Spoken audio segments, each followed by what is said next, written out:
अगं ऐकतेस का ग? आज आपल्या सोसायटीमध्ये मंगळागौरीचे खेळ खेळणार आहेत. तुला खास आमंत्रण दिलंय सगळ्यांनी. अहो आई, तुम्ही बघताय ना, घरातली कामं, ऑफिसची कामं, दिवसभर मी हे करता करता दमून जाते. म्हणून मला कसं शक्य होईल? अगं कळतंय मला सगळं, म्हणून सांगते की आज असू दे सगळी कामं बाजूला.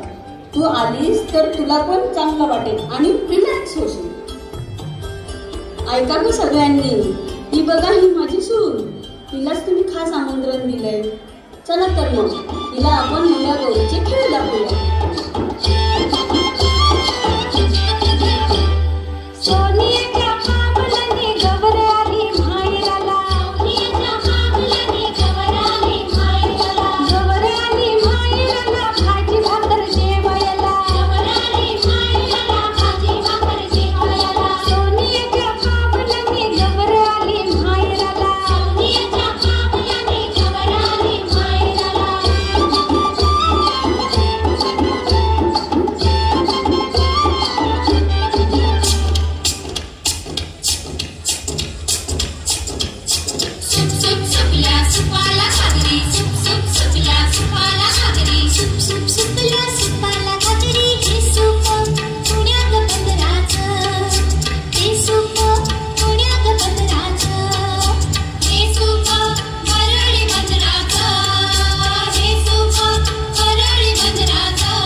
दमले ग बाई.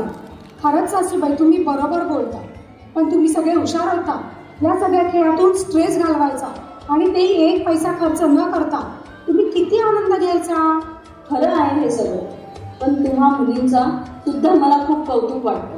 ऑफिसचं काम, घरातली कामं या सगळ्यांना नीट निभावत असता. हो, आणि म्हणूनच नारी शक्ती या शब्दाला खूप मोठं स्थान प्राप्त झालं आहे. चल मग विसरून साऱ्या जगाला आणि संसाराच्या बाजारावर विसरून तू नाच.